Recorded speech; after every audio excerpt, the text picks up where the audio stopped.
Hello and welcome to the Roundhouse podcast with Paul Sulentrop of Wichita State University Strategic Communications. Thank you for listening. Our guest is Brooke Costley. Brooke is an assistant coach on the Wichita State women's basketball team. She was hired in April by Coach Terry Nooner, who has coached her since she was a youngster. Brooke played at Emporia State. She comes to Wichita State after coaching at Texas A&M Commerce, North Dakota State, and Emporia State. So, Brooke, let's start. Tell us about choosing Wichita State to continue your coaching career. Yeah, I'm excited. Terry reached out to me about the job, and I couldn't say no. I think it was a great opportunity to work with family, and then I know, the rich history at Wichita State is rich, and there's a lot of success. And just coming back and being close to home, it was just like a no-brainer to come back and just build something new here. So Terry coached you, I think he said, age maybe 10 or 11 with the Missouri Phenoms. What was it like being coached by Terry Nooner at that age? Yeah, no, it was fun. It was really fun. I think I have a lot of memories back to those days, ups and downs. But he kept it really light, kept it really fun. And it says a lot that I'm working for him today, 10 plus years later. But, no, a lot of memories with him. I think the way he is now, it's funny because he's the same way he was when he was coaching me back in the day, the same drills, tough. He's going to challenge you. I just remember doing those drills and wanting to just walk out the gym sometimes because it was so hard. But I think because going through all that, he kind of made me who I am today. And I'm excited to work for him. What's your favorite Terry Nooner drill? Man, I wouldn't say I had a favorite. What's your least favorite? But what I do remember is we did the Indian drill multiple times in the court around the gym. We did the Indian drill. I don't know when we would stop, but we just kept going and going and going. So I don't know why I remember that one, but I do. Do you have a least favorite drill? That's the least favorite, okay. Yes, to be honest. Describe that drill for us briefly. We would just run, and we would just have to sprint, you just run in a straight line with the team, and then you'd have to sprint in front, and we would just do it for a long time. I'm not sure why, but we would. And I remember running 33s. We still do that today, running those 33s. And those are sprints? Those are sprints, yes. So 3 down and backs, 6 touches. Anything to do with running, basketball players seem to not love, even though it's good for them. Right. I feel like we were doing track. So take us back to playing at Emporia State. Did you always want to go into coaching? Was it something that hit you at some point during that time? Yes. So I always knew when I went to college I wanted to coach. So my dad was a high school coach, and basically since I was born, he has coached me, or he was a coach my whole life. So I kind of knew that's what I wanted to do. And then when I went to college, I was like, I'm going to get a degree, and I didn't really have a plan B. Plan A was to coach, and that's what I was going to do. And here I am. Why? What was it about the coaching life that appealed to you? Just watching my dad. It was just fun. I just felt at home, always in the gym. It's an active job. I didn't have to sit at a desk all day. I think that was the big thing, just being able to be active. I just love the game. I watched the game all the time. Watched so many games, obviously watching my dad's games and watching games on TV, that it just felt right. And so I got the opportunity. I started my coaching career earlier than I wanted to. I didn't get to finish basketball at Emporia State because of injuries, so I just got into it sooner. Jory Collins offered me a student assistant and then a GA position for him, so I'm really appreciative of that, and just got me into coaching a lot sooner than I wanted to, and it's just been going. So you played at Emporia State and coached at Emporia State. So that NCAA Division II experience, how do you think that has helped shape your coaching journey, your coaching philosophy? I think it's helped a lot. I think it makes you realize to be appreciative of things. I think that MIAA is one of the best D2 conferences in the country. It's very tough. Every single night you had to go in and compete at a high level. There were no days off. I think that was the big thing. And being at Emporia, the standard was so high. I think that's the big thing. There were no cutting corners. Every day was a challenge. Practice was always going to be tough. And then the games were always tough. So I think what made it why we had so much success was because the practices were so hard. And then going into the games, they were a lot easier. So I think that's just something, coming into today and coaching, making practices as hard as you can so that once you get in the games, it's kind of easy. Right. So the MIAA Central Missouri State's recently won a national title, and then Emporia State would have won a national title with Brandon Schneider as the coach, and he is now the coach at the University of Kansas. So all these connections become apparent. So the Shockers are about a little over a week into summer workouts. How do you go about starting it and getting all this new group comfortable with each other? Yeah, I think it's just going to take some time, just getting in the gym with them. I think they're going to realize, we're going to be tough. We're going to challenge them every day. There's no going to be cutting corners. And I think it's just refreshing for them. It's just a new staff, and we're excited. They seem pretty excited. But I think the big message is that we're just going to compete every day at a high level, challenge each other, come in, and just be great. That's all we can ask. As long as you're working hard, that's all we can ask. Everything else will cover itself. So you have 9 returners. Who are you leaning on there to help with this transition? Yeah, I know DJ had a lot of success last year. I think she's, older, so that's kind of the leader of the group, and I'm going to challenge her to kind of lead as far as with the guards. And then, we're bringing back some pieces. Danny's going to be a big piece for us. She's, been with us for about a week in the spring. Really talented. And then, you're bringing Lala, who just brings a lot of energy, high motor. So we're super excited about that. And then, you got Anaya, Janaya, who I think they're really excited. They, want to learn.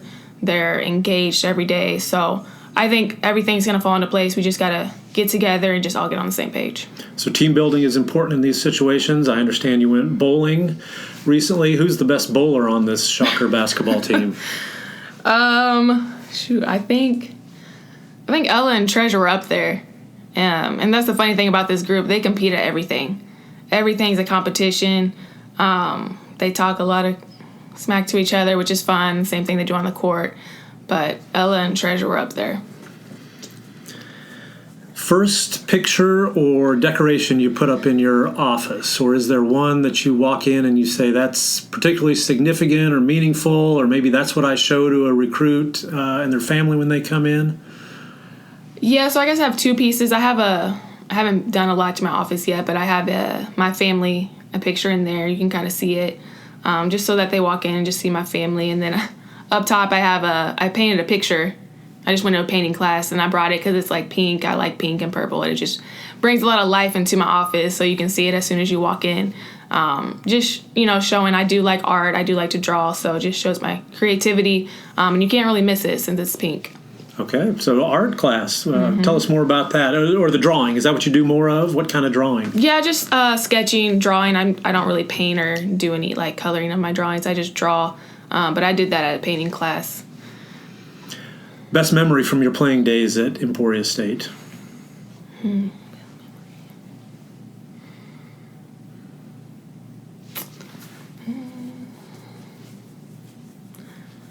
That's a tough one.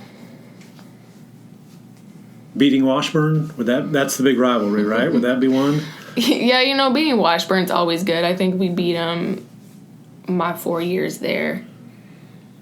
All my 4 years there for sure. So that's always a big one especially going into Washburn and leaving with a W was always big.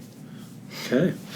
Who is the basketball player? Maybe it's somebody in the WNBA, somebody in the NBA that you like to share with your players and say, watch this person. You can learn from this basketball star.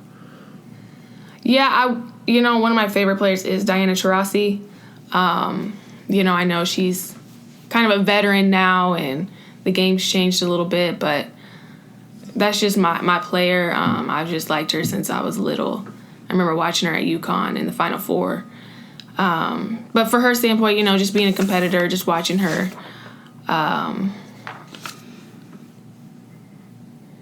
She's now with the Phoenix Mercury, correct? Yes. Okay, that's a good one. You may have just answered this. When you're not coaching, hobbies, how do you maybe get a little respite from the grind of coaching and recruiting and video and all that? Yeah, and that little free time, I'll watch Netflix, whatever's popular, and then just doing some drawing. It's relaxing, nothing crazy when I can, or sometimes I like to do home DIY activities as far as just something to hang up in my apartment. It's cheaper just to do it than to go buy something and just create it myself. Who wins a game of horse on the basketball coaching staff? Me, for sure. That's exactly what Terry Nooner said. So you're checking out. Yes, right, me for sure. Okay, very good.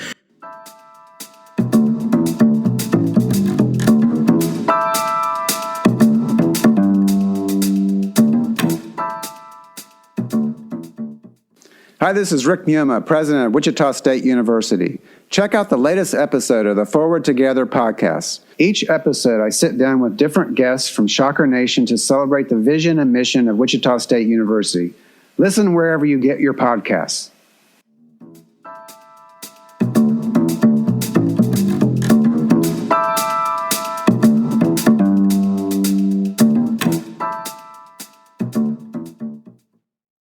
So, Brooke, let's wrap up like I like to with a lot of people. Do you have a book recommendation, movie recommendation? What would you tell the people to check out?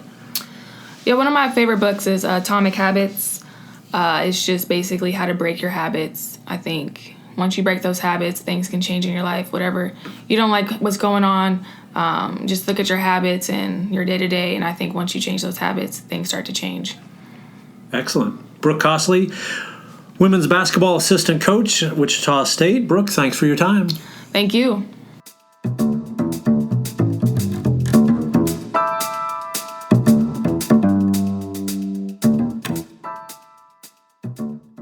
Hello, welcome to the Roundhouse podcast with Paul Sulentrop of Wichita State University Strategic Communications. We appreciate you listening.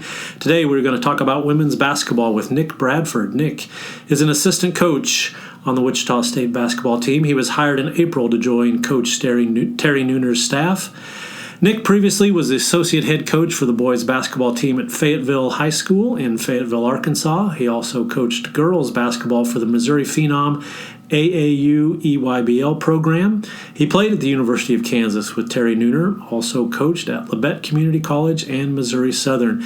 Nick, let's start by telling us about your journey here to Wichita State. How did you end up here? Why join Terry Nooner's staff? Well, Terry and I go back 96 class. Graduated from high school and we arrived on campus at KU. We were the only freshmen on that team, and so we kind of built a bond from there, and just had a special relationship.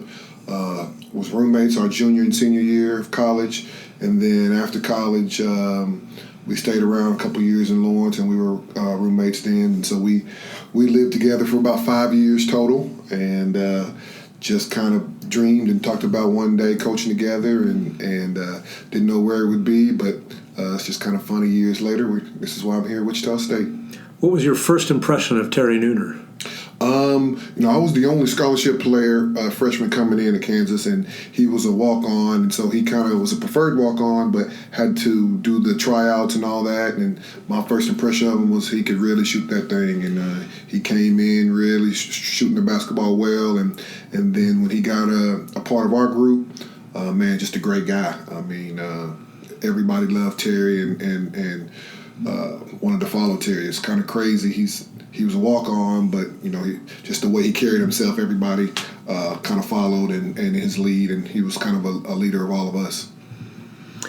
Take us back to young Nick Bradford. When did you decide coaching was the path for you after your playing days ended? Well, when I was in college, Coach Roy Williams, I told him that I wanted to be an agent. When I was in college, I wanted to be an agent, and he was always the one who told me that, you can be an agent, but he said, man, you're basketball savvy and IQ, so I think you'd be a great coach. And, he kind of put that in my head. And obviously when I was in high school too, my older brother was my coach. He was my coach in high school and actually passed away my junior year in high school after a game. And his influence on all my friends and all the people of Fayetteville High School was super, super big. And so when Coach Williams put that in my ear about me becoming a coach, I kind of thought back on my brother and how he changed lives. And so it was, so that was kind of the first step of it. I'm glad you mentioned that. We should tell people you are from Fayetteville, went to Fayetteville High School. How did you end up at the University of Kansas? How did you get away from the Razorbacks? Yeah, it was tough. I mean, 94, 95, my sophomore and junior year of high school, they were really good. They won the national championship in 94, lost in the national championship game in 95. So they really had it going. It was definitely tough to leave, but, man, Coach Williams and that program, history there, and I just felt like I could win a national championship there. And so it was kind of best of both worlds. It was close enough to home, so all my family and friends could see me, but far enough where I could kind of create my own identity. Saying no to Nolan Richardson, that would be. Did you call him? Did you tell him? How did that go? Absolutely, it was tough, and his son was on staff, Nolan Richardson III, and him and my brother, who passed, had played junior college basketball together. So it was a great relationship there, and so it was definitely tough to tell him, but I definitely appreciate all his things that he did for me and recruiting me, and the relationship that we had, and the relationship that his son had with my brother was awesome. Great coach, Nolan Richardson. Wichita State fans of a certain age would remember him from the University of Tulsa. Nick, you've had a lot of great coaching mentors. What stands out about some of the things that you've learned and how they've influenced your coaching career? Well, I've been really blessed and lucky to have some really good coaches. I mean, my brother obviously was the one who taught me how to play the game and told me the ins and outs and how to play the game the right way and be a great teammate and all those things. And then moving on to college, obviously with Coach Williams, and then some great assistant coaches there with Matt Doherty and Neil Doherty and Joe Holiday, and was fortunate enough to be part of that program. And then even I was lucky enough to play in professional overseas and play for some good coaches. Even before I got to overseas, I played in the ABA in Kansas City, and Kevin Pritchard, former KU player, won the national championship, is now the basketball of operations at for the Indiana Pacers. And so his knowledge, I took a lot from him. And mentioning Kevin, Danny Manning was a guy who was always around Lawrence during the summer times, and he's probably the best basketball mind, one of the top two basketball minds I've been around. And so he taught me a lot, just working me out in the summer times, and felt blessed for that. And then going overseas, I played in Iceland and played for their national team coach. When I was in France, I played for their national team coach. And then when I was in Finland, I played for their national team coach. And I learned a lot about the European game and learning things that are now kind of translating into the NBA, college basketball, the European games kind of come over here a little bit. And so I just feel lucky to have been learning from so many different people and so many different guys who know the game and different aspects of the game and different parts of the world, and just had a lot of good coaches, and that's why I feel like, I'm just trying to give back and teach some of the kids some of the things that I've learned along the way. So Roy Williams maybe puts this in your brain, a suggestion, coaching could be a future for me. Did you begin looking at the game and practices differently, maybe taking mental notes about why does a coach do this in this situation? Did you start the process then? Yeah, I guess so. And then he also told me, he used to tell me before he even told me that, Nick, you see the big picture. He said defensively, you can see the big picture. You can read a couple steps ahead of the play. He said the same thing offensively. And then I started to kind of put those things together. And if Coach Williams is telling me I can see the big picture, I started to try to tune in a little bit more and learn as much as I could. And really my last 2 years, be a leader and be a leader on the floor for our team. I played with a lot of NBA guys, so I was never the most talented guy on the team. So I had to, be smart and diligent and know the game better than some to be able to play and be effective. So you've coached at these different levels, high school, junior college, NCAA Division II at Missouri Southern. Having that kind of perspective, those kind of different experiences, how does that inform now what you're doing at the NCAA Division I level? Well, we've actually signed a couple junior college kids, and, I try to relate that. I understand how that junior college system works. And then on the Division II level, we signed a player from from the Division II, and so I know how good the basketball is. First of all, everybody talks about Division I, but they don't really understand sometimes of the JUCO or the Division II nature. And when I'm recruiting kids, I kind of let them know I've been there and seen different things, and it doesn't really matter where you come from. It's just how you work and try to get to where you want to get to. And I try to relate that into the recruiting and to kids to give them a balance of knowing what's going on the floor and what kind of level they can play at. So the Shockers are early in their summer workouts, a little over a week of practices, that kind of thing. Take us through that a little bit. What's the message? What's the priority here early in the summer? Really just trying to set the tone, really being tougher mentally, physically, and in shape. We want to be a team who plays fast and is disciplined and play the right way. So we're just trying to hone some of those things in. This summer we're taking a little, Coach Nooner and I have talked about taking some things from Coach Williams structure-wise. And so structure-wise this summer we've kind of let them every day. We're going to have an offensive emphasis of the day, a defensive emphasis of the day, and a thought for the day. And try to just take it day by day and make sure we focus on little details and then let them know that the small details become big. And so just really trying to hone in on that. At the same time, skill work and seeing what kids can do, what they can't do, and then just try to keep their strengths up and then make their weaknesses stronger. Who's responsible for the thought of the day? That is Coach Nooner, but we all suggest, and I'm, Coach Costley and Coach Scales can suggest as well. I just kind of have that idea of some of the things the thoughts of the day that Coach Williams used to have for us, and so we still use some of the things that he did. So it's easy to go back and think of some of those thoughts for the day and all the ones we had every practices and just to lock in, make sure kids are locked in for that day. So it's kind of secondhand for me, just with that structure within Coach Williams. Is you play for him for 4 years, but that stuff sticks with you forever. Seems like a very Dean Smith thing to do. I would not surprise me if Roy Williams has taken that from his days as a player or coach. Not a question at all. It is Dean Smith, and Coach Williams didn't keep it a secret. He told us this is what Dean Smith did. This is what we're going to do. And at that time when we were playing, Coach Smith was still coaching, and so he definitely didn't shy away from letting us know that this stuff was coming from Dean Smith. So you have 9 returners back from last season. Who's stepping up leadership-wise and helping during this time of transition?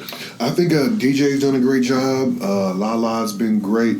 Lala just brings that effort. She doesn't say a lot, but the way she plays hard and competes, and that's kind of how we want to establish our program about being competitors and working hard, and Lala brings that every day. So I understand the Shockers had a little team-building activity, went bowling.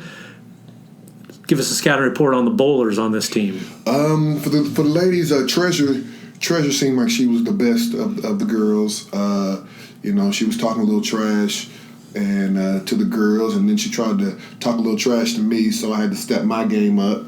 And Jayla Murray, who we had on the visit, who actually signed with us this week, her parents, her dad, was really competitive, and he started going at it a little bit, and so the juices got flowing, and we had a good time bowling. How about from the coaching staff? Who was the best bowler? Well, I was the best bowler. But and Terry will tell you, we competed at everything. I mean, when we were in college, we compete to see who got to our front door first, or who did this first. And so when it got to bowling, and especially in front of the girls, we talk about being competitive on the floor, but we kind of showed them a little bit, hey, even when it comes to this bowling, we're going to go out there and compete and try to win. I understand Terry had taken bowling lessons. Yeah, but Terry was, he had a little spin to his game. I don't quite have the spin. I'm straightforward with power, but he's pretty good, and I'm sure he's going to be looking for me again. If the coaching staff were to play a game of horse, who would win that? Oh, Terry. No dunking. I was told when I asked this earlier, I said, well, there can't be any dunking because you would be the only person that could dunk. Yeah, and I'm not sure how many times I could do that. When I get up there now, the knees and back don't feel great. But definitely Terry will probably win. He's obviously the better shooter. But at the same time, I'm not sure, if we got out there and started competing, I'm definitely going to try to win. Is there a decoration, a picture, trophy maybe in your office that you attach particular significance to? Maybe it's really meaningful. Maybe it's something that you make sure to point out to a recruit and a recruit's family when they visit. Well, I haven't gotten everything up in my office yet. My wife just got in town this week, and she came by and took a look at it so she can decorate a little bit. But my 2019 Junior NBA Championship trophy will be in there. That is super, super big. Won that with a great group of girls. Global championship at Junior NBAs in Florida, 2019, right before COVID hit. And that was a really, really special event. And the commissioner, NBA commissioner, handed me the award, Adam Silver. So that was a pretty big moment. Played at University of Kansas, as we mentioned. Favorite memory from your time playing for the Jayhawks? Man, such a lot of great ones. On the court, probably winning 3 Big 12 championships was awesome. Holding those trophies up to our crowd and saluting our crowd was awesome. Senior night was great for Terry and I. We beat Missouri, and I had a really great game to finish off my career there. But still keep in contact with most of my teammates, and that's where most of my memories are just off the court, hanging out, being great friends, and those connections and those lifelong friendships. Did Terry pass you the ball enough when you played together at the University of Kansas? Oh yeah, man. We did a lot of things together, and on the court we were always looking for each other. Always kept each other. Like I said again, we first got to Kansas, they were coming off an Elite Eight. Everybody was back, and we were the 2 kids joining in, and so we just built that bond, and so we definitely was looking for each other in everything we did. So Nick played for the University of Kansas from 96 to 2000. Nick, when you're not coaching, do you have hobbies? What do you do to maybe get away from the grind of recruiting and video and those kind of things? Well, I mean, really just kind of spending time with my family, being on the move a lot for basketball. That's kind of sacrifices sometimes, and just relaxing and being with them and being with my parent, my family there, and it's just time to kind of depress. I'm kind of a sports junkie, so I'm always watching sports, so it never leaves. But it's always good just to have some downtime, relax with the family. Besides basketball, what's your favorite sport to watch? Oh, football. Football. Yeah, football for sure. I watch baseball. I really don't watch baseball a ton until the playoffs start. And I've gotten into hockey a little bit lately, watching a little bit of that. But yeah, football. I'm from Friday Night Lights, high school, to Saturday college football, to Sunday and Monday. I just love watching it. What's your favorite NFL team? That's a big question around here. You're kind of in the middle of a lot. Growing up, Dallas Cowboys were my favorite team. I've transitioned into the last 10 years or so, just being around. When I was in college, I was known as a Kansas City Chiefs fan. So anything he liked, I did. We always wanted to compete. But then I just, fell in love with the Chiefs, and it's really the only NFL stadium I've ever been to. All the games I've been to, probably 10 or 15 games, have all been the Arrowhead.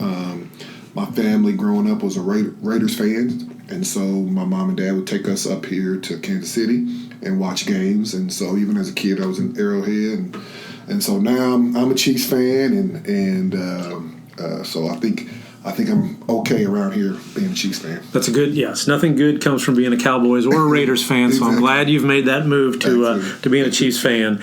I like to usually wrap up by asking people for a movie recommendation, TV show. Maybe there's a book that you'd like to recommend. What jumps out at you? What should the people check out? Oh, that's a good one. I'm a big crime mystery guy, so I watch a lot of, Law and Orders or Datelines in the 2020s. So I'm a big mystery and police and solving crime stuff. Movies, I don't go to a ton, but I know that the next movie I want to see is the movie Air, about Michael Jordan and the Nike part of that business side. I've heard it was great, so definitely want to see that. Okay. Nick Bradford, assistant coach for the Wichita State women's basketball team. Nick, thank you for your time. Thank you. I appreciate you.